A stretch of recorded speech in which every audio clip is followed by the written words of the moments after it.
Pablo Borot lebih dalam tujuh pernah nak kadang kejauh keteran kekocoknya kemudian buat kikis COVID-19 mentakasi pratenik beraine arhajar akuai kikis kibat kemai mentakasi kilong lai spa menyubusan kibala jam dan kibala recover kilong sispa sanfua baru kikis kibalang positif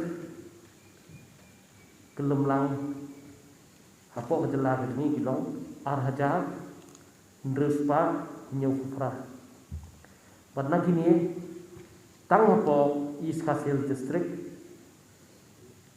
kidon si hajar samspa fakula baklat no nadu menin janmit hadu entah kilong khatwai ngut but baru ini khatwai ngut kita napo East Kasil the number of cases as of today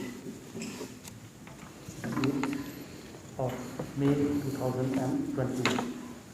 The number of new cases is 375.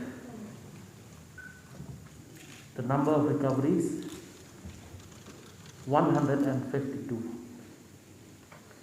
So the total number of active cases as of date is 2,678.